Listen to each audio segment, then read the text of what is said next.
बाबूजी, अगर आपको रोटी खानी थी तो आपको पहले बोलना था ना। हमारे यहाँ ऐसा नहीं होता है कि जब जिसका जो जी चाहा खा लिया। गिनकर बनाती हूँ रोटियाँ।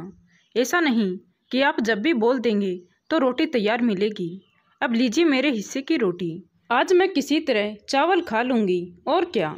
बोलकर तमक कर उठी अंजना और 2 रोटियाँ अशोक जी के प्लेट में बड़ी ही उपेक्षा से रखी और खुद चावल वाले डोंगे से चावल निकालकर अपने प्लेट में रखने लगी। अशोक जी अपनी बहू का ये रूप देखकर एकदम अवाक रह गए। उन्हें इस अपमान की तो सपने में भी उम्मीद नहीं थी। खैर, अंजना का ऐसा विद्रूप व्यवहार देखकर चौंक तो रमा जी भी गई थी, पर उनसे पति का अपमान बर्दाश्त नहीं हुआ। इसीलिए बोल पड़ी, बहू, तुमने अपने हिस्से की रोटी क्यों दे दी?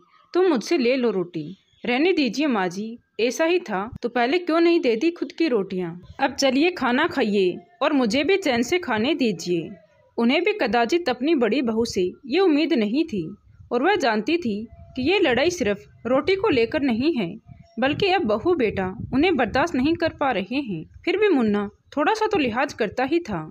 इसीलिए दोनों ने इस आशा के साथ अपने बेटे राजीव की तरफ देखा, जिसे वह प्यार से मुन्ना कहकर बुलाते थे कि वह शायद अपनी पत्नी की बात का विरोध करते हुए कहेगा, भला ऐसे कैसे तुम अम्मा और बाबूजी से बात कर रही हो। लेकिन जब उन्होंने देखा कि उनका बेटा सिर झुकाए चुपचाप रोटी के टुकड़े तोड़कर अपने मुंह में रख रहा है, तब वह समझ गई कि अब इस घर में उनका दाना पानी उठ चुका है।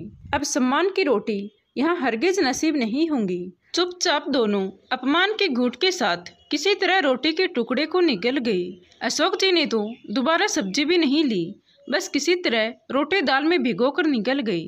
अगर जरा सा भी खाना छोड़ देते तो फिर सुनने को मिलता कि खाना बर्बाद कर रहे हैं। इधर पति के अपमान से और बेटे की चुप्पी से रमा जी की आंखों से आंसू इस तरह बहे जा रहे थे कि रोटी कुछ ज्यादा ही नमकीन लग रही थी।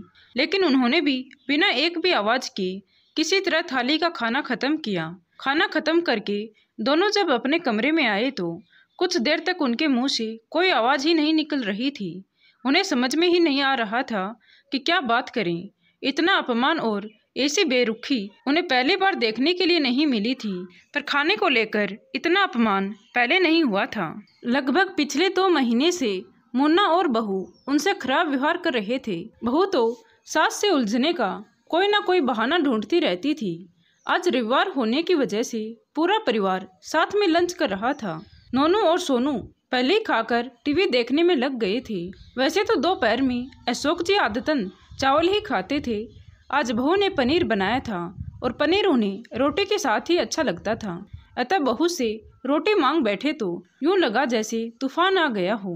बहू का वो रुद्र रूप, वो आंखें तरेर कर हाथ नचाना, सब याद करके अशोक जी और रमा जी किंकरते हुए विमूढ़ सा महसूस कर रहे थे। इस बात को दिल से मत लगाओ दुल्हन, बहुत थक गई होगी। फिर मैंने भी खाम का रोटी मांग कर उसे परेशान कर दिया था। जब रमा जी ब्याह कर आई तब अशोक जी का बड़ा सा संयुक्त परिवार हुआ करता था। 3 सास और 1 परसास। घर में सबकी लाडली बहू थी। गुलगोथनी सी प्यारी भोली भाली रमा जी। जब उन्हें दुल्हन कहकर बुलाते तो जाने कब सबकी सुना सुनी अशोक जी भी अपनी पत्नी रमा को दुल्हन कहकर बुलाने लगे थे। और आज जबकि खुद रमा जी 2 बहुओं की सास थी, फिर भी अशोक जी उन्हें दुल्हन छोड़कर और कुछ बुला नहीं पाए। पति के मुंह से सहानुभूति के 2 शब्द सुनते थे कि रमा जी के अब तक जतन से रोके हुए आंसू निकल पड़े। वो ऐसी हिचकियां लेकर रोई जैसे कोई हादसा हो गया हो। रोते हुए मुंह साड़ी के आंचल से दबा दिया ताकि रोने की आवाज कमरे से बाहर ना जाए। अशोक जी उनकी पीठ सहलाते रहे। थोड़ी देर बाद जब रमा जी कुछ संयत हुई तो बोल पड़ी, आप अब चलिए यहाँ से। इतना अपमान होता रहा आपका, फिर भी आपसे वह रोटी खाई कैसे गई। तब बेहद निराश होकर बोले अशोक जी, ये सोचकर खा लेता हूँ दुल्हन कि भले ही खाना बहू ने बनाया हो, पर कमाई तो मेरे बेटे की है ना। बोलते हुए आंखें छलक आई थी अशोक जी की, जिसे रमा जी ने आगे बढ़कर अपने आंचल से पोंछ दिया था। सच, बुढ़ापा इंसान को कितना मजबूर बना देता है। जब शरीर की शक्ति क्षीण होती है तो अपमान का घूंट भी पीना पड़ता है। आज रमा जी को याद आ रहा था जो उनकी बहन ने कहा था कि दीदी, कुछ भी हो जाए पर अपना घर बेटा बहू के नाम मत करना।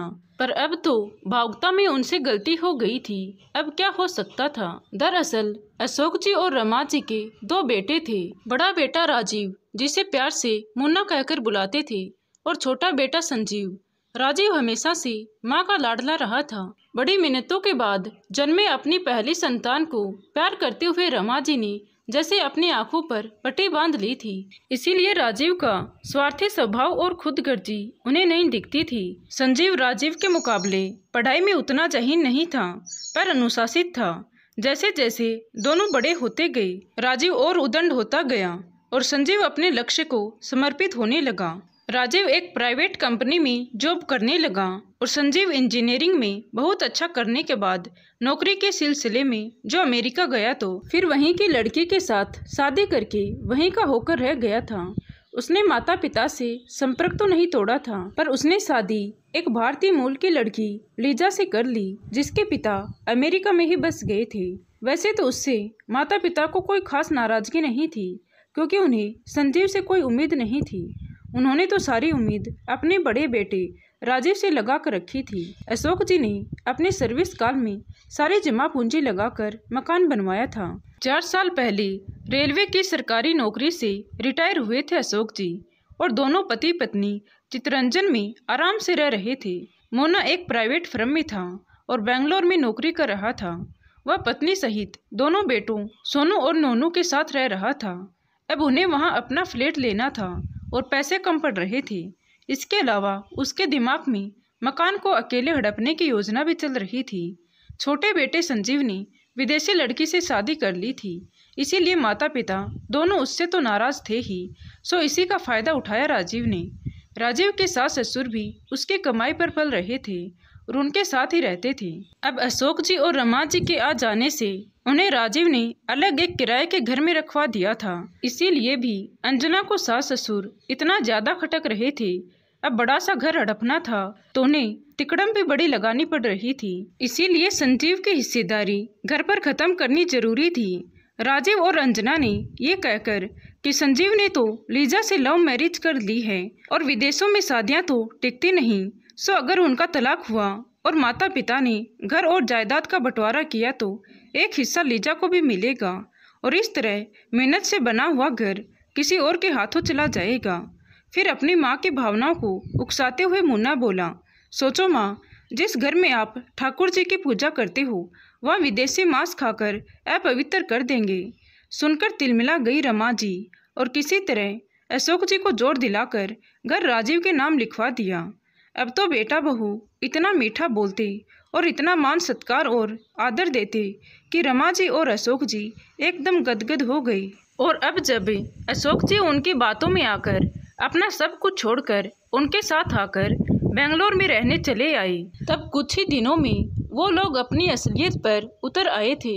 इधर अशोक जी और रमा जी से अब अपमान बर्दाश्त नहीं हो रहा था, पर उस घर और पेंशन की मामूली सी रकम के अलावा और कोई संपत्ति तो नहीं थी उनके पास। घर तो मुन्ना अपने नाम लिखवा चुका था। पेंशन का अधिकांश रकम घर के राशन पर खर्च हो जाता था। बहू की डिठाई तो इतनी थी कि मुन्ना के ऑफिस जाते ही घर के बढ़े हुए खर्चे का रोना लेकर बैठ जाती और तब अशोक जी को बाजार से सामान लाने भेज देती। उन्हें पैसे देने का तो सवाल ही नहीं उठता था, क्योंकि बहू उन्हें ये याद दिलाना नहीं भूलती थी कि उन दोनों के आने से घर का खर्चा भी बढ़ गया था और अशोक जी को पेंशन तो मिलती ही है। कुल मिलाकर दूध सब्जी का खर्चा तो अशोक जी ही उठा रहे थे। अब कभी कभी राशन भी लाना पड़ जाता था। दोनों पति पत्नी सज्जन थे और उनके पैसे बेटा बहू और बच्चों पर खर्च हो रहा था, इसीलिए कुछ बोल नहीं पा रहे थे। पर ऐसे में पेंशन की सारी रकम कमोबेश राशन पर ही खर्च हो रही थी। हाँ, इतना गनीमत था कि सरकारी नौकरी से रिटायर हुए थे, इसीलिए मेडिकल फैसिलिटी मिली हुई थी, वरना इस महंगाई में हारी बीमारी में दवा दारू का खर्चा चलाना मुश्किल हो जाता। आज अशोक जी को अफसोस हो रहा था कि उन्होंने अपने बेटे मोना की बात मानकर अपना मकान क्यों उसके नाम कर दिया। इन दिनों अशोक जी अक्सर सोचा करते कि कम से कम घर अपना होता तो सिर पर एक इज्जत की छत तो होती। इतना अपमान और तिरस्कार सहकर वह कभी भी किसी और के घर में नहीं रहते। अब जो व्यवहार मुन्ना और बहू उनके साथ कर रहे थे, तो इस घर और घर के लोगों को अपना तो नहीं कहा जा सकता था। आहा, कितना सुंदर, हवादार घर था वो। बड़ा सा अहता उस घर की खूबसूरती को और बढ़ा देता था। बचपन में दोनों बच्चे टायर लगाकर बड़े पेड़ से टांग दिया करते और झूलकर बहुत खुश होते। समय के साथ लोग फ्लैट में रहने लगे थे, पर अशोक जी को वो हवादार घर बहुत प्रिय था, जो अब मुन्ना अपने नाम कराकर जल्दी से किसी थर्ड पार्टी को बेच भी दिया था। कदाचित उसके मन में ये बात आई होगी कि अगर घर किसी को बेचा नहीं तो कल को संजीव उस पर अपना हक जमा सकता है। तब तो इतना प्यार दिखा रहे थे मुन्ना और बहू कि अशोक जी को लगा कि वह कितने किस्मत वाले हैं जो उन्हें इतने अच्छे बेटा और बहू मिले हैं। लेकिन घर उनके नाम करते ही लगभग 2-3 महीने के अंदर ही दोनों के साथ खराब व्यवहार करना शुरू कर दिया था। सच कहते हैं लोग कि सबसे पहले इंसान अपना रंग बदलता है, गिरगिट तो यूं ही बदनाम है। आज जीवन संध्या में दोनों अपने सूने मन के आंगन को लेकर सोच रहे थे कि अब इसमें उजाला कौन करेगा, पर वो कहते हैं ना कि हर परेशानी का हल होता है। एक दिन छोटे बेटे संजीव का फोन आया तो दोनों संजोग से पार्क में थे। वह भी बहू को प्राइवेसी देने के लिए दोनों निकल आए थे, क्योंकि उनके रहने से बहू का मुंह हमेशा सूजा हुआ रहता था। तो मुन्ना ने खुद कहा था कि अम्मा बाबूजी आप लोग हमेशा घर में मत पड़े रहिए, बल्कि कभी कभी बाहर पार्क वार्क में भी घूम आया कीजिए, इससे थोड़ा अंजना को सुकून मिल जाएगा। वैसे भी दोनों जब घर पर होते थे तो बेटा बहू दोनों की कड़ी नजर रहती थी कि वह किससे बात कर रहे हैं और क्या बात कर रहे हैं। इसीलिए जब घर में किसी का फोन आता था तो वो नहीं उठाते थे। आज दोनों पार्क में निकल आए तो खुली हवा में थोड़ी देर को अपना अपमान भूल बैठे थे। आखिर सरल हृदय जो थे। आज संजोग अच्छा था तो संजीव का फोन आया और अशोक जी ने सामान्य बातचीत के बाद फोन रमा जी को पकड़ा दिया था। रमा जी ने रोते बिलखते हुए राजीव की सारी कारस्तानी संजीव को बता दी। सुनकर संजीव स्तब्ध रह गया और जल्दी आने का आश्वासन देते हुए बोला, एक खुशखबरी है कि लीजा माँ बनने वाली है। सुनकर दोनों बहुत खुश हुए। संजीव जब आया तो माँ पिताजी की दयनीय हालत देखकर उसे सारी परिस्थिति समझने में देर नहीं लगी। संजीव जान गया था कि ये सब भैया भाभी ने बाबूजी का मकान हड़पने और संजीव का हक मारने के लिए किया है। चूँकि भैया भाभी का व्यवहार उसके प्रति भी ठीक नहीं था, इसीलिए वह उनके घर में भी नहीं ठहरा और होटल में ही रुका था। अब आगे की लड़ाई आसान तो बिल्कुल नहीं थी। छोटा बेटा माता पिता की तकलीफ देख नहीं पा रहा था, यहाँ तक कि भैया भाभी के घर अपने माँ पिताजी से ढंग से बात तक करने को तरस गया था। माँ अपनी डबडबाई आंखों और कांपते होठों से बहुत कुछ कहना चाहती, पर भाभी हमेशा अपना कान उधर ही लगाए रखती कि कहीं संजीव माँ पिताजी के कान तो नहीं भर रहा। इसके अलावा संजीव ने जब ये चाहा कि जिस होटल में वह रुका है माँ पापा को वहाँ ले जाए, उन्हें बाजार घुमा लाए, कुछ शॉपिंग करा दे, तो इसकी अनुमति भी भैया भाभी ने ये कहकर नहीं दी कि अब इनकी उम्र हो गई है, बाहर का कुछ खाएंगे पिएंगे तो तबीयत खराब हो जाएगी। हालांकि संजीव और माँ बाबूजी तीनों ये समझ रहे थे कि इस बात में कोई दम नहीं है।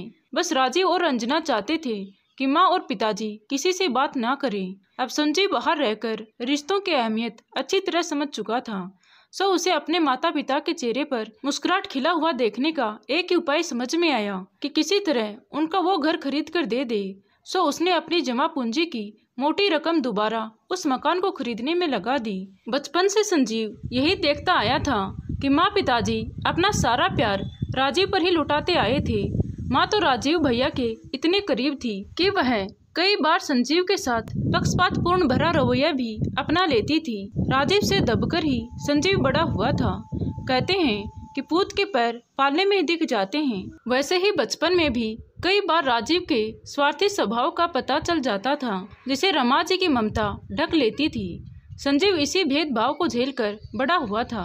वही इस उम्र में जाकर तब माँ पिताजी को जब राजीव की असलियत पता चली, तब उन्होंने संजीव पर भरोसा और उम्मीद करना शुरू किया। अब कहीं जाकर संजीव को अपने माता पिता का पूरा प्यार मिला और उसे जब राजीव भैया के कारनामे और स्वार्थ के बारे में पता चला तो उसका मन उनके लिए सहानुभूति से भर गया। अपने देश से बाहर जाकर संजीव और भी संवेदनशील हो चुका था, यहाँ तक कि रिश्तों की क्या अहमियत होती है एवं माता पिता की जगह कोई नहीं ले सकता। ये सब बातें संजीव अब समझने लगा था। इसीलिए अशोक जी और रमा जी के लिए उसका प्यार और बढ़ गया था। इसीलिए उसके लिए अब अपने माता पिता की खुशी से बढ़कर और कुछ नहीं था। इस बार संजीव दिवाली की छुट्टियों में कुछ दिनों के लिए आया तो लीजा और बच्चे को साथ लेकर आया। पहले की तरह होटल में ही ठहरा। सबसे पहले उसने भैया भाभी से माँ पिताजी को कुछ दिन के लिए अपने पास ले जाने की अनुमति मांगी तो भाभी ने उसे खूब खरी खोटी सुनाते हुए कहा, हमें क्या पता आप इन्हें कहाँ लेकर जा रहे हो, ध्यान रखना इनका। वैसे ये दोनों इतने चालाक और कामचोर हैं कि कोई भी इन्हें अपने घर में नहीं रख सकता है। देखना कहीं आप भी इनके चक्कर में पड़कर बर्बाद ना हो जाओ। संजीव चाहता तो भाभी की बात का बहुत करारा जवाब दे सकता था, पर इस समय उसे अपने माता पिता की भलाई के अलावा और कुछ नहीं दिख रहा था। इसीलिए उसने जल्दी जल्दी उनका सामान पैक किया और अपने साथ टैक्सी में बैठा लिया। जब रमा जी और अशोक जी घर से बाहर निकल रहे थे उस वक्त मुन्ना तो ऑफिस से नहीं आया था और बहू ने जानबूझकर रसोई में मसाला कूटने का काम ले लिया था ताकि अंजना को बाहर आकर उन्हें विदा ना करना पड़े। अंजना अपने आप में इतनी मगरूर थी कि वह चाहती थी कि माता पिता को देखने कोई रिश्तेदार भी ना जाए और वह उन्हें अपने पास रखकर ही सताए। खैर वह अभी खुश थी कि कुछ दिनों के लिए तो किसी तरह वृद्ध माता पिता से छुट्टी तो मिली। ऊपर से अंजना बोली, ले जाइए इन दोनों को संजीव भैया, अपने साथ रखोगे तब पता चलेगा कि बूढ़ों के साथ रहना कितना मुश्किल होता है। कुछ दिन बाद आप तो विदेश चले जाएंगे, फिर तो इन्हें हमारे सिर पर पटक कर जाएंगे। वृद्धों के साथ रहना इतना भी आसान नहीं और यहाँ तो दो हैं और दोनों ही एक जैसे। अपने माता पिता के बारे में ऐसी बातें सुनकर संजीव का तो खून खोल गया। उसका मन तो किया कि वह अभी भाभी को खरी खोटी सुना दे, पर राजीव ने अपनी पत्नी का मुंह चुप कराने की कोई कोशिश नहीं की, बल्कि वह बगल में झांक रहा था। उस दिन छोटी दिवाली थी, इसीलिए सोनू और नोनू घर में ही थे और दादा दादी के जाने का नाम सुनकर दोनों बच्चे दादा दादी से लिपट गए थे, ये कहते हुए कि दादा दादी आप दोनों कहाँ जा रहे हो, चाचू आप दादा दादी को कहाँ लेकर जा रहे हो। बच्चों की बातों से एक पल को तो रमा और अशोक जी का मन पिघलने को ही हुआ था कि अगले ही पल बेटी बहू का प्रतिदिन का अपमान याद आ गया और वह दृढ़ कदमों से छोटे बेटे के साथ बाहर निकल आई। संजीव कुछ नहीं कह रहा था, पूरे रास्ते वह चुपचाप था। जब गाड़ी स्टेशन की तरफ मुड़ी तब रमा जी से नहीं रहा गया, बेटा तू हमें कहाँ ले जा रहा है? तो संजीव ने मुस्कुराकर कहा, माँ हम घर जा रहे हैं। और अशोक जी की ओर मुखातिब होकर बोला, बाबूजी मैंने हम तीनों का चितरंजन का टिकट करवाया है, हम वहीं जा रहे हैं। आप दोनों के लिए एक सरप्राइज है। जो भी हो, अशोक जी व रमा जी को तो इस बात का बिल्कुल शक भी नहीं हुआ कि संजीव उन्हें वह मकान दिलवाएगा। उन्होंने सोचा कि शायद संजीव उन्हें उस जगह ले जाना चाहता है जहां उन्होंने जिंदगी के इतने खूबसूरत साल गुजारे थे। बहरहाल चितरंजन पहुंचकर संजीव ने सीधे अमला दही के लिए जब टैक्सी किया तब रमा जी ने पूछा, संजू तू अपने कॉलोनी में क्यों लिए जा रहा है? किसी के घर कोई शुभ समारोह है क्या? संजू ने मुस्कुराते हुए कहा, बस कुछ देर माँ। टैक्सी जब घर के सामने पहुंची तब संजीव ने दोनों को सहारा देकर उतारा और अशोक जी के हाथ में घर की चाबी देकर बोला, बाबूजी लीजिए घर की चाबी और खोलिए घर का गेट, और अब इस घर से आपको कोई भी नहीं निकाल सकता। मैंने ये घर खरीद लिया है। ये कहते हुए संजीव माँ का हाथ पकड़कर घर के अंदर ले गया। थोड़ी देर बाद सारा सामान अंदर रखकर जब संजीव और अशोक जी ने रमा जी को ढूंढा तो एक बहुत ही मार्मिक दृश्य दिखाई दिया। रमा जी घर के हर कोने को, हर दरवाजे खिड़की को पकड़कर लिपटकर ऐसे रो रही थी जैसे कोई माँ अपने बिछड़े बच्चे को पकड़कर रोती है, और थोड़ी देर में बच्चों की तरह खुश होकर बोली, अरे संजीव तूने तो मेरे ठाकुर जी को भी बुला लिया है और चाय का सामान भी है, वाह क्या बात है। अशोक जी चाय के शौकीन थे सो बोल पड़े। कुछ देर बाद संजीव लीजा और बच्चों को भी ले आया। लीजा अपनी मामी के घर ठहरी थी जो इंडिया में ही रहते थे। चितरंजन के समीप आसनसोल में लीजा के मामा का घर था। आज सब इकट्ठे हुए थे और अशोक जी व रमा जी अपनी छोटी बहू और पोते से मिलकर गदगद हो गए थे। और आज घर में जो खाना बना था वह बहुत ही स्वादिष्ट था, उसमें किसी का अपमान जो नहीं छुपा था।